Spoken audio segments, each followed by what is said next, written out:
Well, hi, good morning. Thank you so much for joining me in my shop. Today is February 2nd, and we're going to be investigating this tube tester today, and we'll see what happens with it.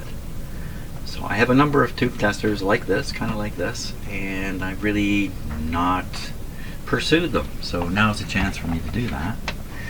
This one is made by Precision Apparatus Company Incorporated, Elmhurst, New York. Model number is what? Model number. I should announce this. 612. Model 612. Here we go. Okay. That's right. I've got some information with it. Operating instructions. So this was gifted to me by someone whose radio I fixed. That's why it says Jim's Radio up there. And this is a detailed, very detailed instruction list. Schematic at the end. So there's one tube in it. Okay. Let's just take a look at the front panel here.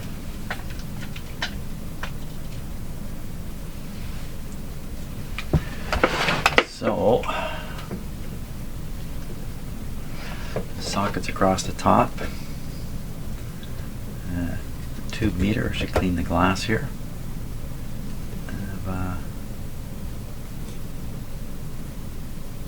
Some kind of a connector here. I'm not exactly sure what that's for. I think back here.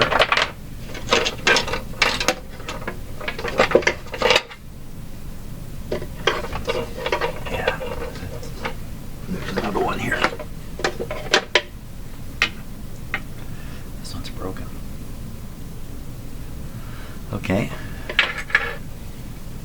Cap wires. We have a switch here. It says tube and spec as in specification or special. Special, I think, is what that means. You have a short light here, and when you're doing the shorts test, this is the light you're looking at. It says here battery test. One setting of the switch. That would be the battery test setting, I guess. Number 6, but it's not called number 6. Just making observations here.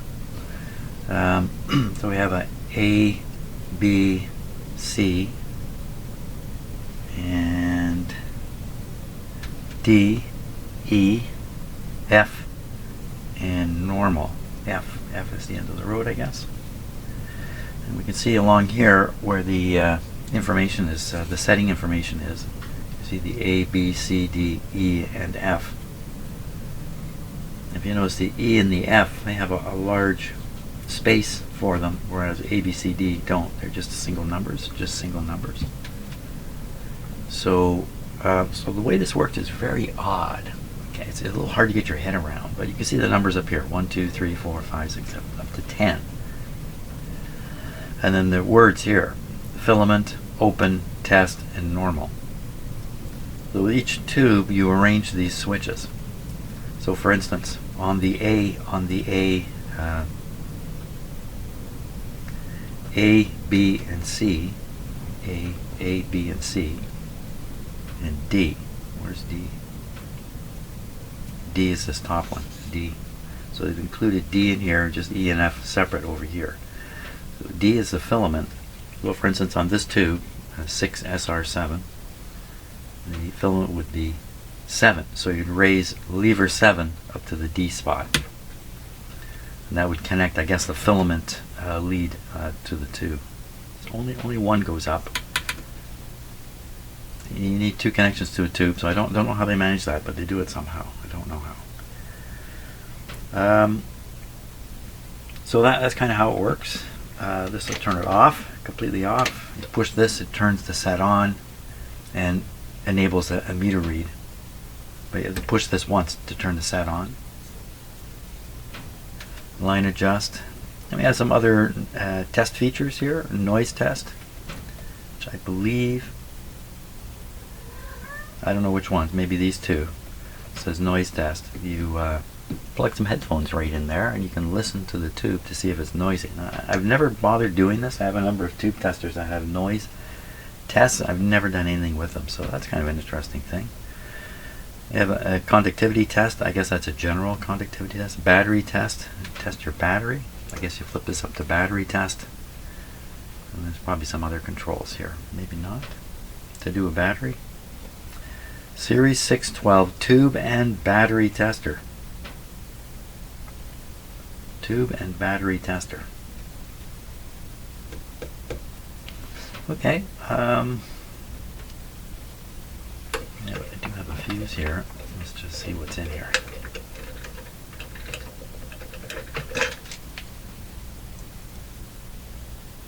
Slow blow fuse.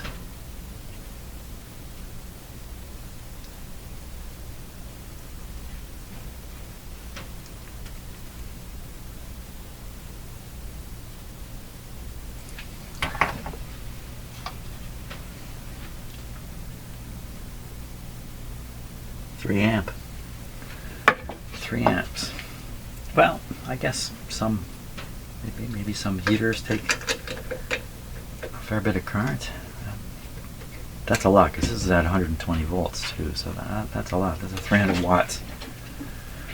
Okay, I have no reason to. Well, maybe I do have a reason to think it's correct or not. Plug.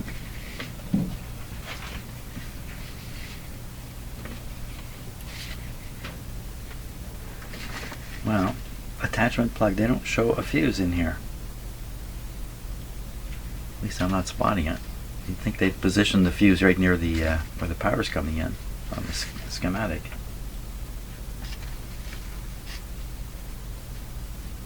Drawn by William Kedluck Jr. That's a fellow who drew this. Date 11/3. And it's, I don't know, 40 something. Unfortunately, the last number's cut off. So that didn't help me spot the fuse on here. Look at the number of changes that have taken place. Is that what this is? So this is the change list? I don't think so. This is a parts list is what it is. Parts list have a fuse. No fuse starts showing up. Okay, well, 3 amp fuse. It is what it is. So I think the best thing we can do is try testing a tube in this. Would that be the best thing? Now, I did that yesterday, to be honest with you. It did not work out at all. And I have no reason to think it's going to work out now. I ran into a lot of problems with finding a tube that you could test in here. You notice the interesting feature on this, which I've never seen before, a hand crank on the outside to crank the roll chart, which is quite handy because doing this will take quite a while. But now you got this thing sticking out. That's kind of crummy. They have a guard. But that's also kind of crummy. Frankly, if I was going to make something like this, I think I would make it so you could remove this handle.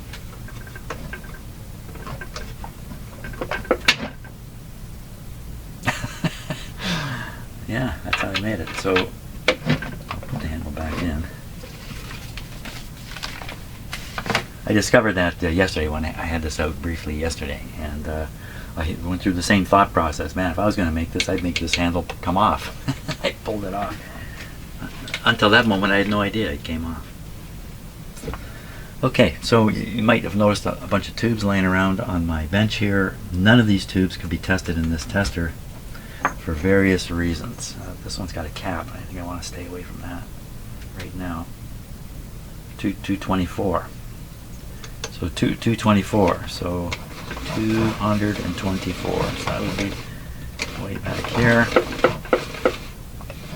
And it's not in the list.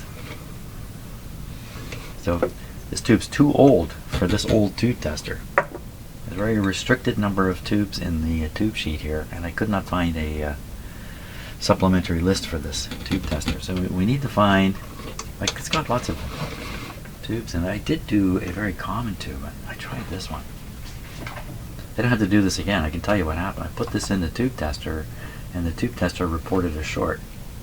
But the short light is half on all the time. I put this in another tube tester, no short, and it tested good. I put it back in this one, it indicates a short. I don't think it's worth trying to do a tube test. I just told you what I discovered. So I think the name of the game is to take this out of the cabinet and look underneath it and see what has happened. So I have many, many, many screws to take out. Sounds like coffee break time to me. Okay, I'm going to make you watch me take these screws out while I talk a bit. Because I'm Canadian and because of what has happened, of course. Mr. Trump and the Americans are going to destroy the trade system that presently exists between Canada and the United States and Mexico. Trade system that's been around for 30 years and has done really good things for all three countries, although initially it was very difficult. It's very hard on Canada initially. But in the long run, you know, we found our place and everything's working along fine. Now, Mr. Trump has decided that he wants to go back to the 1800s and run a tariff-based system. You know, that's fine if the Americans want to do that. What they should be saying to Canada and Mexico is, you know, we're going to wind down this NAFTA agreement over the next 5 years, and we're going to replace it with extensive tariff system because we no longer want to trade with you. And then we would have 5 years, and Americans would have 5 years to get ready to, you know, build up the industries that are needed and take down the industries that won't be needed and shuffle the people and all that kind of stuff, and do it in some kind of properly organized way. But that's not what's happening. What's happening is the Americans are attempting to pull the rug out from under Canada and Mexico and the world generally. This is why Mr. Trump is vague right up until the last minute, to make sure you don't start, you know, nailing down the rug or something. So when he yanks that out, it comes out, and everybody falls down. And then he runs around among all the people who have fallen down and tries to implement whatever the heck it is he's trying to do. So I personally believe the best thing for the world is free trade. I personally believe if a country can manage to make electric cars really cheap and wants to sell them to the rest of the world, why not? If we can pay for them, why not? That's what America was.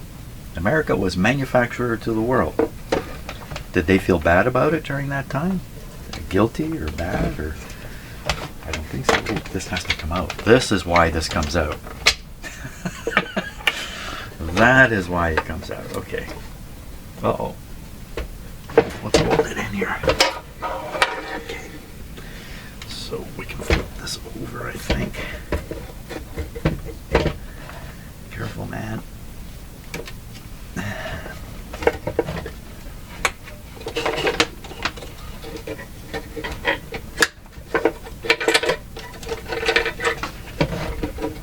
Okay, this will be good. There we are.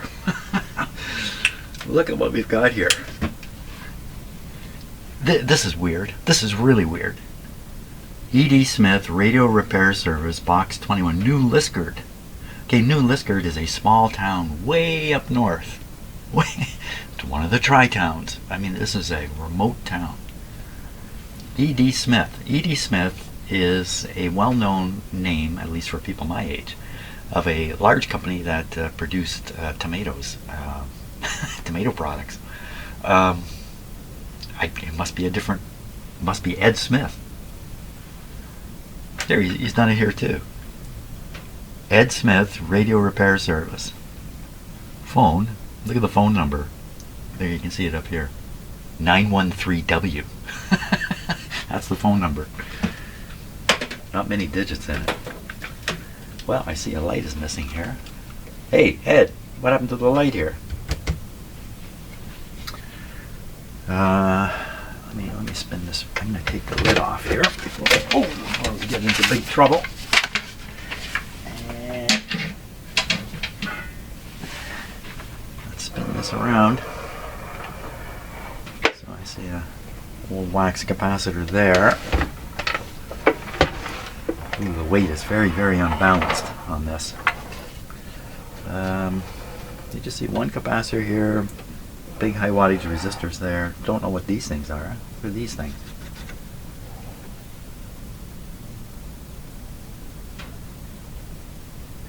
Resistor tolerance. Oh, so this is some kind of adjusted resistor here, I believe.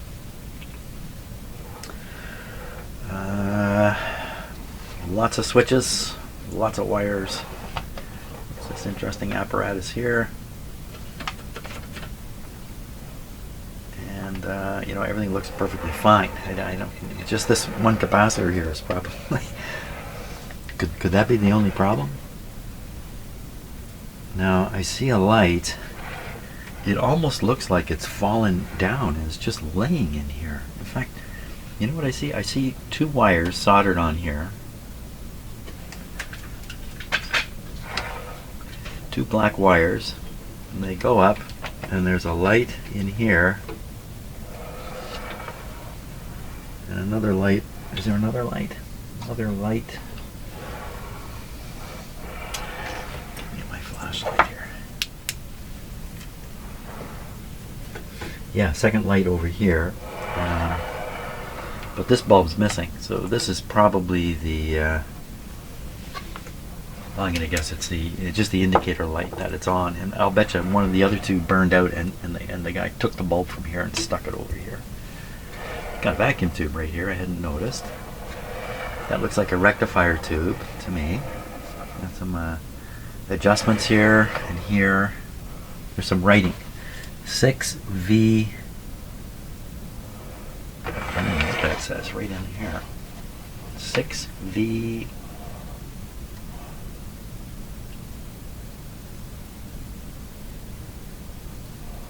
1010 Chicago 60609. No, it doesn't say that. Another kind of adjustment looks hidden back in here. How would you even get to it? No, I don't know that for sure. That it looks like some kind of adjustment. It may not be. So if we look at this spinning around, so if we look at the sockets here. Lovely. Well, there's a spare socket for future in case somebody came up with a new kind of tube and a new kind of tube socket. Here's the this is probably the neon light here.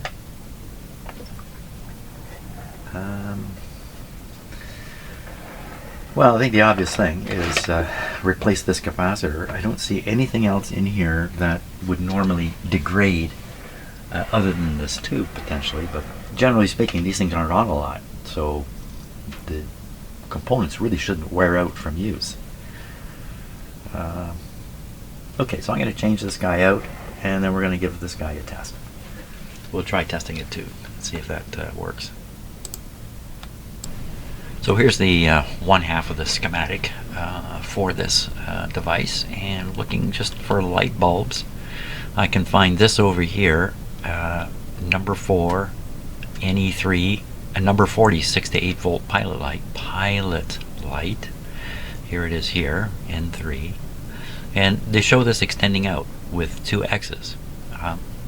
Probably, I don't know where this is going. Let's see if we can find it anyway. I could not find the other 2 light bulbs that are in here. So if we look at the schematic and look for any sign of those 2 X's, oh, here we are. So this is probably what it is. It's probably these wires go here and nowhere else. There's no other light bulb. I'll show you the other half of the schematic. Did anybody see a light bulb? 2 light bulbs in here. And the answer is no, because I looked pretty hard.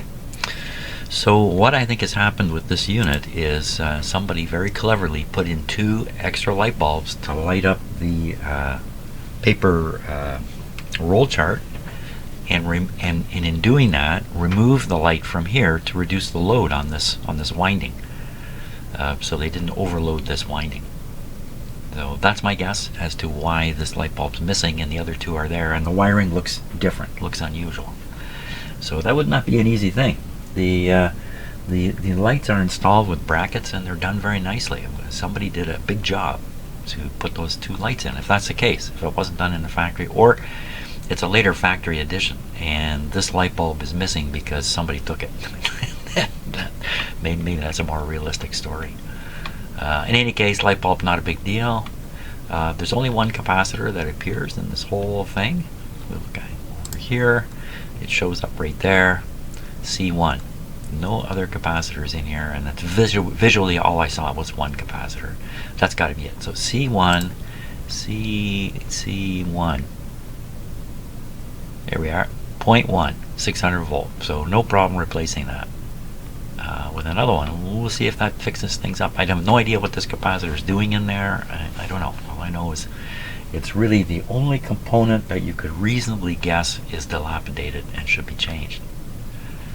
Okay, 0.1. Good. I will replace it. I think I made a small mistake here. I should have operated this with the capacitor in place and measured the voltage across the capacitor. The capacitor itself is rated for 600 volts. And that doesn't mean it's going to sustain 600 volts, especially in an instrument like this. It just means they're putting in very highly rated capacitors to try to make sure the instrument works well for a long time. The output from the transformer, the highest output is 300 volts. I've got a replacement capacitor here with a 200 volt rating. It looks like this capacitor is not in the plate circuit. When I study the schematic, looks to me like it's maybe in the noise circuit, whatever that is. I don't know. Look at this mass of wires. What is going where and why? So I think what I'm going to do, I'm going to put this in, put a voltmeter on it, we'll turn the unit on, and we'll see what we end up with in terms of voltage across this, in case it is 300-400 volts. This could probably take more than 200. It's actually, this is a Hunt's molded capacitor. NOS. Hunt's. I know what I think of Hunt's capacitors when I find them inside these devices. Let's see what this says. 158 nanofarads, so 0.15, and it's supposed to be where are we here? 0.15. So with that kind of result, I think the capacitor is in good shape. That's what I would say about that. The capacitor I took out, it's normally my practice to test capacitors that I remove from things. I would be very interested in testing this capacitor that I removed. And where did I cut it? I don't know what, here it is. Well, when I cut it, I cut the leads right off. Like, I don't know if I can get a test on that, because the way they had installed it flush. I'd really like to test this. This looks to be in good shape in terms of the wax on it, but that doesn't guarantee much. So that's the plan. Put in the replacement. Is this piece of wood, is this like original? I guess it is, eh? I guess that guy just put his stamp on top. This does not look original, this piece of wood here. Well, it does actually. There's a great big bracket going underneath it that goes right around the transformer. So it looks almost like a chunk of hockey stick, actually. Which wouldn't be too surprising in Canada.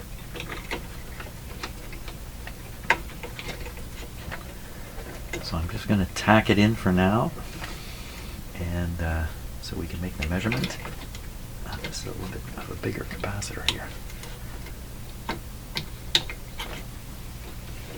But I don't want to cut the leads until I know what's going in. And I don't even know for sure if this is what was causing the behavior. And what was the behavior? The behavior was, I couldn't get past the short test on the tube I was testing because it was indicating a half short or partial short, or it was giving an indication it should never give. And so do I have to solder this, or can I just leave it like this? I should probably solder it so I get more certainty into the deal here, because that's not going to be very good. Just tack a little solder on that. give this guy, we'll try testing it too. So I'm going to record me just flipping this thing over because of the potential for great excitement to occur during this process. Great, not good. There we go. Wow.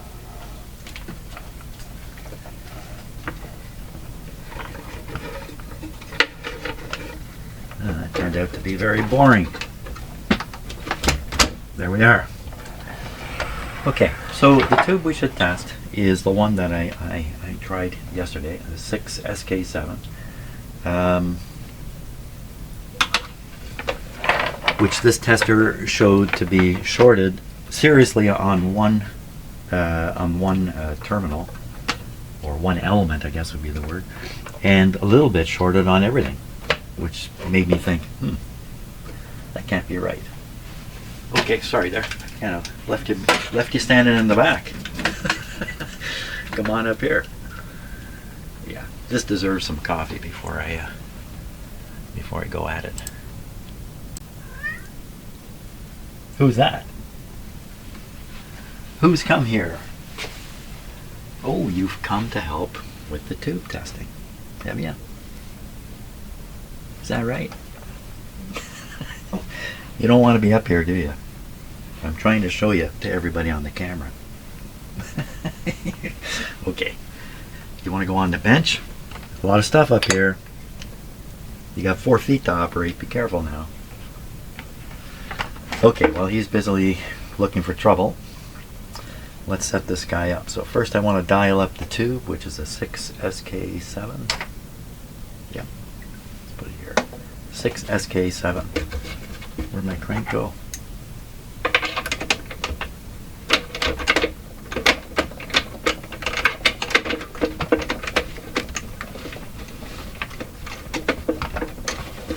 Okay, 6G JK SK7. There it is, right there.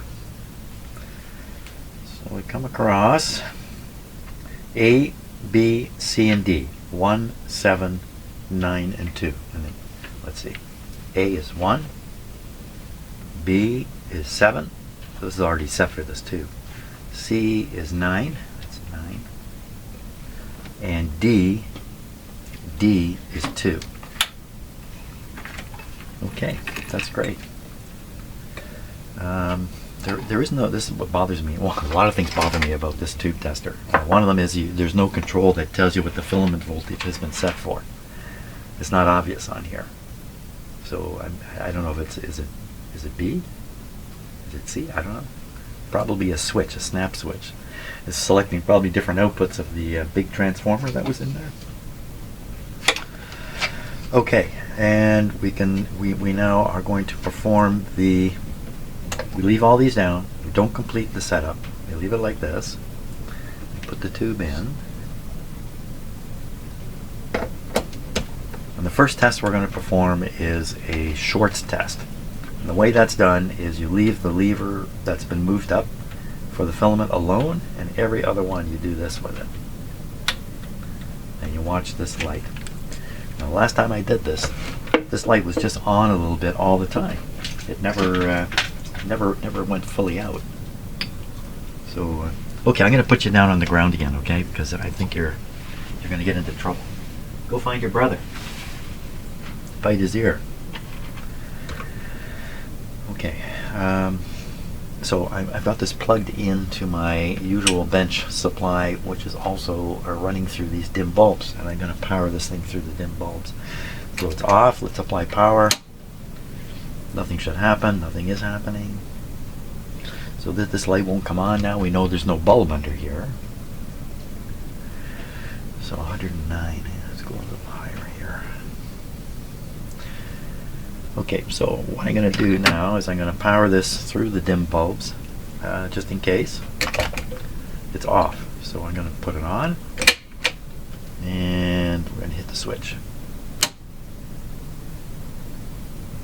The lights have come on. This has gone right up to the line check, which I've adjusted previously, so it's right on the money. 106 volts is what we're supplying the unit with, and this bulb, this bulb tube is in. It looks pretty loose.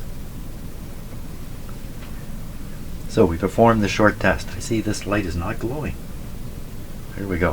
What happens when you do this? You know what? It's working properly, I think. The fact that it's flashing is fine.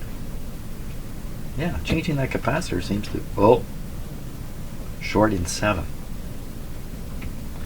Now, sometimes that's a normal thing. 10. Short in 7. Now, what does that mean exactly? So, there is a number written over here, number 7. Whoops. Sorry about that. Number 7 is written here, and I believe what it means is the light comes on to indicate the filament is continuous on number 7 when you do this. So I think that's just proving the filament is good in here. This feels a little warm. Okay, now we set these to the settings that are here. So we've done the 1792 thing already. We come here.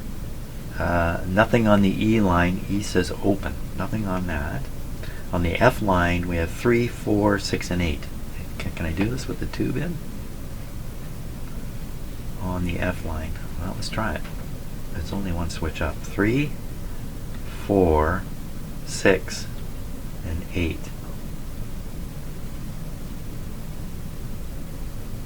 Okay.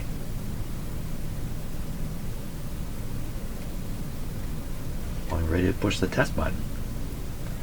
So this is just a good bad tester also. This isn't measuring the transconductance, mutual conductance, or GM, whatever you want to call it, or ability of the tube to amplify. It's not testing that. What it's testing is the ability of the tube to conduct current, mostly the ability of the cathode to emit electrons. It's really what this is coming down to.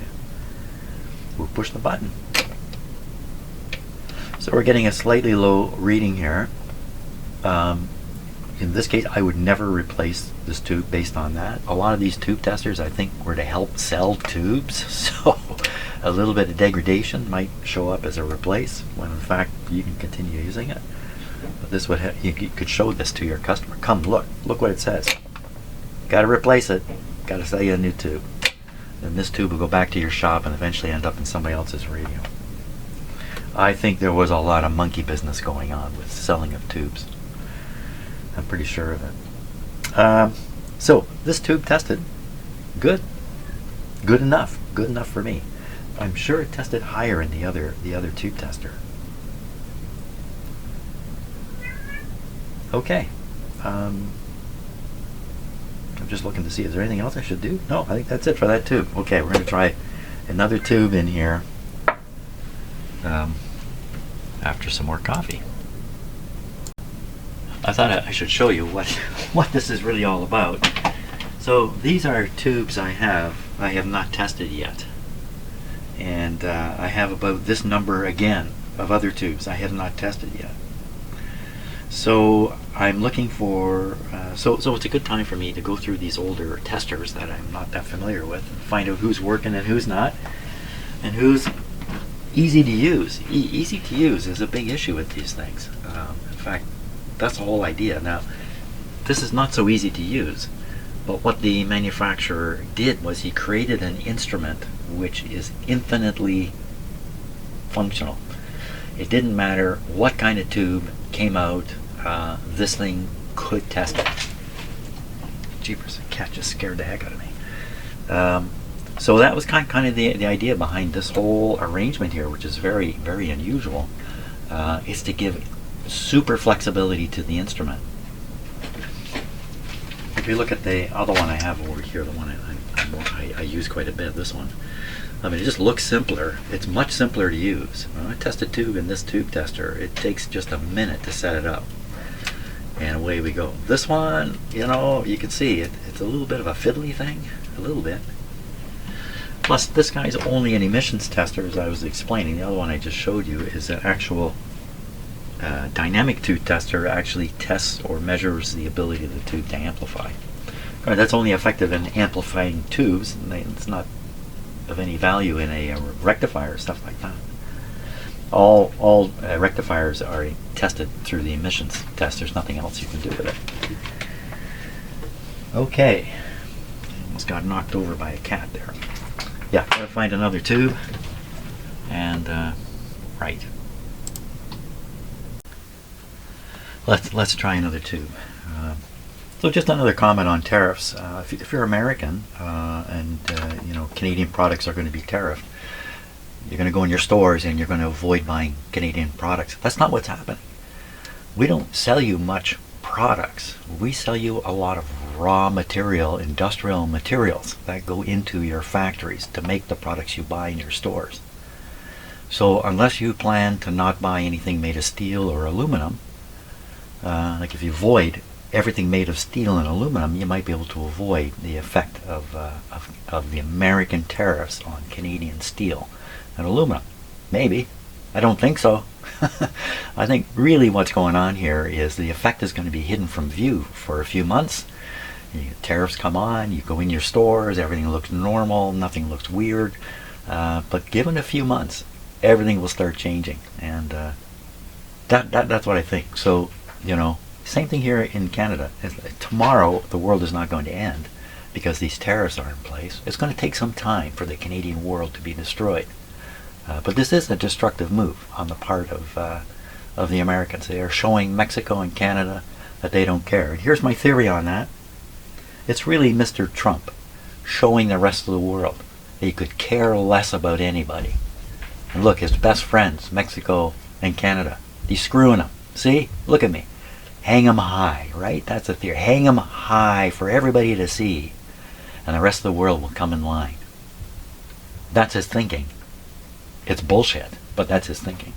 I think. I really believe that. And secondly, I'll tell you something else I believe. If given the opportunity, he would invade Canada. If he gets the feeling that he can do it, he will try it. You think that's crazy? America's tried invading Canada in the past. That was a long time ago, many generations ago. But you can see how the steam could build up there in an attempt to invade Canada and take it over. Hopefully Americans will realize there's nothing to be gained by anything like that. There's nothing to be gained by these tariffs. We have a tariff, almost completely tariff-free system between our countries. What is it he's trying to negotiate? It's nuts. I think it's all politics. It's all showmanship. It's just it's the Donald Trump show. The problem is millions of people are going to be hurt by this, and the hurt is not going to go away tomorrow. It's terrible. But I didn't elect that man. Did you? Did you elect him? Wow. Okay, I'll try to calm myself down now. I gotta apologize again, but this is virtually impossible. My life is about to be ruined by a country which I thought was a friendly, helpful country, forward-looking country, also one that a country like Canada could look up to and follow. That's how it was when I was a kid, sort of. Sure ain't that way now. Sure isn't that way now. Okay. I'm sorry, I'm letting this go on the video because if you're American, I want you to see what's happening up here. I'm just one guy, but you can imagine that what I'm saying and how I feel is how all Canadians feel. Stabbed in the back. You know what this actually feels like? I was thinking about this last night. This feels like being raped by a predator. Is that who the Americans are now? Predators? Is that what you are? You're a predator? And you're coming after, the low-hanging fruit. Mexico and Canada. It's sick. I don't know how else to describe this. Everybody in the world is telling Mr. Trump this is a mistake. Oh my God. Okay, I'm going to try to test this tube. Now, I don't know what to do here. Oh, for crying out loud, I'm so upset. I just... Okay. 6-1. You know, I'm shaking. My legs are shaking. I am so upset. I'm going to keep going here. 1792. 1792. Interestingly enough, same as the last two. E, nobody goes to E. Open. F, 3 guys are going to go there, but first we put the tube in and do the shorts test. Put the tube in. Oh my God, I'm shaking. I'm shaking everywhere now. I'm having trouble sleeping too, by the way. And yeah, I'm retired, right? I've really got very little to worry about, really. Yeah, I'm going to be a little poor. Well, so what? Wow, I mean, if I was a young man with a family starting out and I got my career going and then this starts happening, I just can't imagine the panic, the level of panic in some people. If I owned a company and most of my sales were into the States, the level of panic I'd be feeling right now, because I'm going to be flushed down the drain. 25%, there's no business left. There's no business left. So a lot of businesses are going to close right away because there's nothing. And they can't hang around for a week and lose another $3,000. Oh my God, I can't concentrate here. Okay, I'm going to keep going. So to the F line, 3, 4, and 5. My heart is pounding. My heart is pounding. My legs are shaking. So, oh no, not like that. Not like that. We're doing the short test. So we're watching the light up here now. Now there's a number written here, 7 again. So I think we get the 7, the light will come on. Yep. Okay, no shorts. Now we go 3, 4, and 5 on F. 3, 4, and 5 on F. We're ready for the test now. Okay, so we test. What's happening there?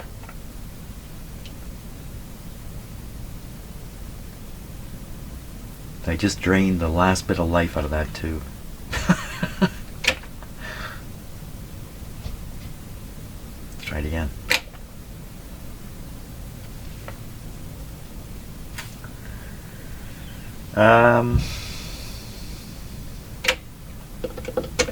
We got to put this in another tube tester. So this guy is saying, wow, you're ready to sell the tube here. When you take one of these tests and you see it drift downwards, I imagine that that's an indication of the tube really being worn out. Exactly what is going on in the tube, I can't say offhand. Okay, we're going to put in another tube tester, same tube. We're going to give it another test and see what happens. And I'm going to go watch more videos and calm down. Right. Since the video is a little bit about comparing tube testers, I should. Oh, this one needs to be plugged in. These tube testers, they don't work well when they're not plugged in. There we go. Okay, so 6K6. Let's see how fast I can do this. 6K. 6K. 6K6. 6.3. JR. 5347 with a 0. 5, 3, 4, 7 with a 0. 34.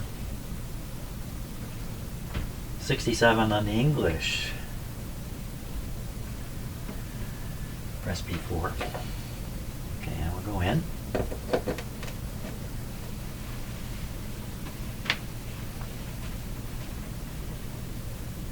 These tube testers, they do not generate the environment that the tube might experience inside a radio. They're not doing that at all. In fact, this one, it doesn't even use, as far as I know, it doesn't use rectified DC voltage when it's testing the tube. It's just doing it with AC voltages or half rectified without There's no smooth DC, B+, there's nothing like that going on. Not in this tester. Maybe other testers. Okay, so we look for shorts. We're watching the short light here. Only 3 settings. So flashing is good. Did not stay on. Here we go. And for this tube to be good, okay, so it's got to come up to the 1,000 mark. If it's below 1,000, you sell a new tube. So in this tube tester, you're nowhere near selling the tube. Let me put it on the English setting. Replacing good. She's good. So this tube tester, not selling a tube. Other tube tester, selling the tube. Now I'm holding the button down and watching this drop. It is dropping. And if we read the actual reading, 3,000 scale. So, you know, we're 1,000, we're just under 1,400. 1,400. This tube tester tells you what a new tube should test. 1,600. So 1,600 for a new tube, 1,400 for this tube, 1,000 to throw it away. So this tube tester is really saying, save that tube. Should I go for a third tube tester? Why not? Let's do a third tube tester here. We'll see what it says. Okay, so the last tube tester that I tested this tube with, that it passed on, that's a dynamic tube tester as opposed to the one that's up on my bench. This one here, which we've been fiddling with, that's an emissions tester. So this one here you're looking at now is also a dynamic tester. Will read the mutual conductance, transconductance, GM, whatever you want to call it, on a tube like this. So it was a better tube tester. The last one was a better one. The one on my bench, not so good. Although generally speaking, you're looking for, you know, kind of a go, no-go situation. Now I know you cannot see what's up here, but I'll try to fix that when the time comes. Let's set this guy up. So 6K, 6K6. A little quick there. 6K6. Okay. 6.3. Signal level 2. Bias is 46 high. 46 high. The numbers are, you do not want to have a tube plugged in while you're doing these numbers on this tube tester, I believe. I don't want to find out. 0, 7, 3, 4, 5. 0, 7, 3, 4, 5. 0, 6, 1, 0. 0, 6, 1, 0. 44 to make the meter accurate. And the plate connection. Should have got this right. F. Not. Okay, so this one just tells you the reject point. Tells you when you can sell a new tube. 1360. You might notice the number here is quite different from the number on the other tester. And the reason is the transconductance of a tube is dependent upon the circuit it's in. So there is no fixed transconductance for a tube. This tube tester is looking for a certain value, other tube testers may be looking for different values, but it's all valid stuff. My experience with these tube testers, these ones here, is really quite good. Is that going to fit in there? In you go. So this one also has a short test, or they call it a leakage test. Sometimes you don't necessarily have tube elements shorting right out. They can have leaks of current between them for various reasons. So this one, rather than having a neon light, will indicate right up on the meter here. And you can't see that, so I'm going to do this rather awkward thing here so you can see it. First of all, we're doing the leakage test. So that little pop-up doesn't matter. There's no leaks showing. If you look at the scale, you can see there's actually a resistance there. 5M, 1M, 500K, 200K, that's a resistance. If there was a short, you could actually read, or a leak rather, you could read how much. Okay, I'll keep this down here, I guess, because we're going to do the test next. The test is just pushing this button here. You hold still. and the number is 1600. 1600, and to remind myself, 1360 was a throwaway. So see, this tester matches the other tester in terms of the quality of the tube, giving it about, well, I don't know, 60 to 70% remaining life, something like that in here, something like that. But this guy up on the bench here, he told us to get rid of it. So if you're a radio repair guy, this is the tube tester you want, because you're going to sell tubes with this guy. Let's do it again. Let's do the test again. Switch it on. Down like that. We know all this stuff is set correctly, but let's double check because maybe I booped it up. So A, B, C, 1, 7, 9. 1, 7, and 9. This is a like a rheostat or something like that, so maybe it's a little inaccurate. Then nothing on the E, and when we go to do the test, well, first we're going to do the shorts test again. So changing that capacitor does seem to have fixed the problem with this tube tester. That this light was lit just basically all the time. The reason they're using a neon bulb is because they can arrange a circuit that draws almost no current, but will light this bulb. They can make it very, very, very sensitive. Okay, so the way we do the short test again is every one of these levers is one by one lifted up to the test position, and we examine the light. We look for the light, and we know number 7, the light should come on because number 7 is the other heater pin. There we are. This also, I believe, when you do this, it breaks the heater circuit. I'm not sure of that though. So if you leave it up, the tube will cool off. And we see no shorts indicated. So now we set it for the test 3, 4, 5 on the test on F on the test line. 3, 4, 5 on the test line. This switch is a little. This switch feels a little funny, but we'll assume it's in place. Now we push the button. Oh, look at it go. For a moment, it kind of climbed into the green here. Well, it raises a lot of interesting questions. The fall off, well, maybe it's something about the tube tester itself. The last test didn't fall off. Well, this fell way off. I think you could convince somebody they need a new tube with this tube tester. This is a good one for selling tubes. So, like the guy with more than one watch who never knows what time it is, do we really know the condition of this tube? So, this tube tester I have no experience with. The other two I used, I have a lot of experience with them, and they're reliable, and they match. Most of the time they match quite closely in terms of judging the quality of the tube. So, I'd say something wrong with this guy. Calibration problem? Quite possibly. Did we see some calibrating things in there? Well, I think there were a few things inside. We need to test another tube. We need to test another tube, and it's getting long in the day here. Okay, one more tube.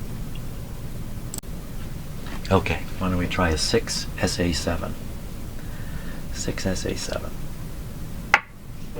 Okay, dial up here. 6K. Oops. 6SA. There it is. 6SA7. 2 tests. First test is called total test, and the second test is called triode. Okay, total test first. 1, 7, 6, and 2. 1, 7, 6, and 2. Now we're ready for the shorts test. Put the tube in. Hey, I'm getting a little more experience with this. It's going along a little quicker. I think probably it's just the initial confusion of a machine like this, trying to figure out what they're talking about, how to use it. Okay, so we're ready now to do a short. Oh, first, you know what we should do? We should raise lever 7 and make sure the filament is continuous. Yes, it is. Now, we'll go back and do the shorts test. Anybody shorted? Number 7, yes. No shorts. So now we can arrange the last test settings. 3, 4, 5, 8. 3, 4, 5, and 8. They're ready now for the test. And we apply the test. Here we go. So this time it's not sinking. It's still going up. It's going up, which means the tube is still heating. It's going down now. Interesting question of whether it's a tube tester or it's going down. Very slowly. So we had one tube didn't seem to go down. Didn't notice anyway. Another tube went down quick, and this one's going down slow. It stopped there. So assumably, once it stops, we get the real test. And the test is, sell another tube to this customer. Is it true? Good question. I'm going to shut this guy off. And we're going to turn around. We're going to do it in this tester first because it's right here. 6SA7.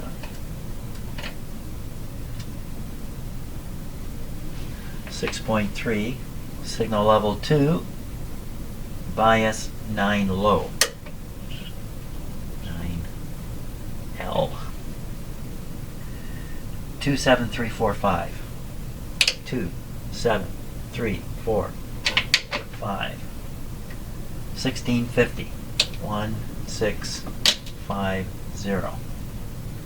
45 on the meter. C for the plate. And we're ready to go. Okay.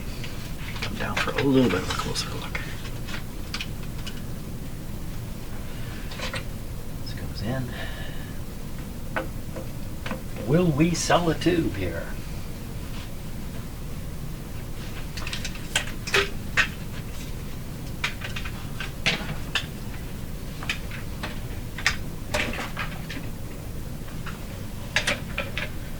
Okay, doing the shorts test. Is there a short here?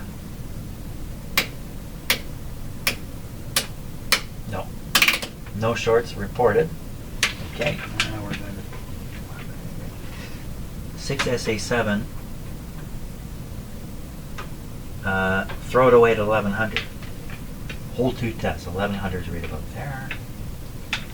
You can actually read it, I think, if I just hold it here. Here we go. So it's just under 2,000. It's way up. Is it drifting downwards? It appears to be going down very slowly, a little wee bit. That down thing, you know, it's not a terribly legitimate. Did I lose track of that? Was the camera off on that? Might have been. I don't know. Okay, so this tube test pretty good. Good enough, and not selling a tube here. Okay, I'll get the other tube tester and we'll do one more test here. Okay, once again comparing tube testers. 6SA7. 6SA7. There we are. Two tests here. Amplifier and oscillator. So already this tester is separating the two functions in this tube out and testing them independently. So 6.3 volts, JR, and then doing the first test, the roll chart is rolling here. 7346 with a 5. 7346 with a 5. 21 and 34. 21, 34. So this is the amplifier section of the 6SA7. That's the other tester, is an emissions tester, and it just did one test. one's capable of actually determining how well the two sections of this tube are working. The section that's used as an amplifier, RF amplifier, and the section that's used as a oscillator amplifier. In both cases, the GM is important. Okay, so we'll do the shorts test again. You're looking at this light here. Okay, we're getting some flashing, which is okay. Press P for this. We should go above 470. So I'm on the 3000 scale. 470, you can see 500 right there. So it's just got to get a little above there. And we're happy. And it's above there. So we can be happy. It's drifting downwards though, I can see it.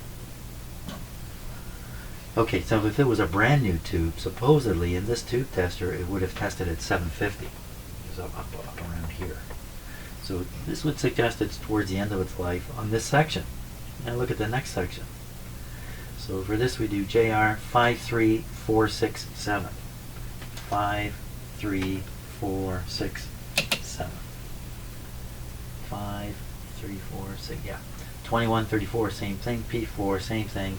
470 and 750. So 470 again is the replacement level. Shorts. We'll do the short thing again because why not? Okay, no shorts appearing. How about the oscillator? Again, 470. So it's well above. Again, it's dropping. I can see the pointer dropping.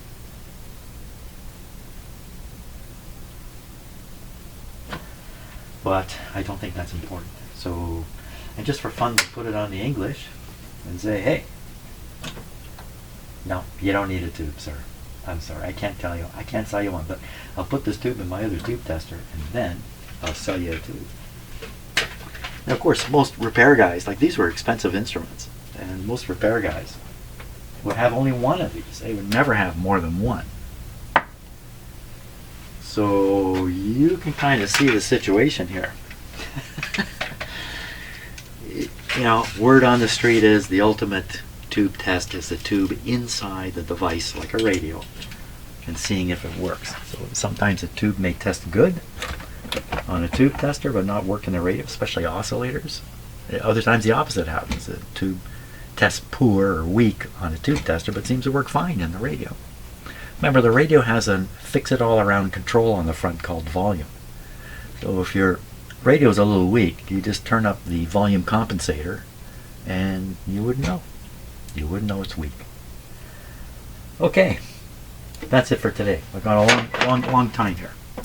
So I have tested, I'm not sure how many. I have a tube collection with 3,000 tubes in it. I believe I've tested 1,000 of them, the ones that are important. And all of them have been, I shouldn't say that, all of them have been tested to make sure they function. But they're not necessarily, you know, peak performance tubes. So there's 3,000 tube tests I have done over the years. And I've got another, well, you saw half of them, 400 tubes to go. Anyway, that's why it's so important for me to know how these tube testers work. And that's also why I don't throw away tubes that have, you know, are showing 30% performance, because maybe it's the tube tester, and maybe it'll work in a radio. Who am I to throw away something that'll never be replaced, right? Nearly all these tubes are no longer manufactured, so what we got is what we got. Okay, thanks a lot for watching, and I'll see you on the next video. I'll have a different tube tester in here tomorrow, I think.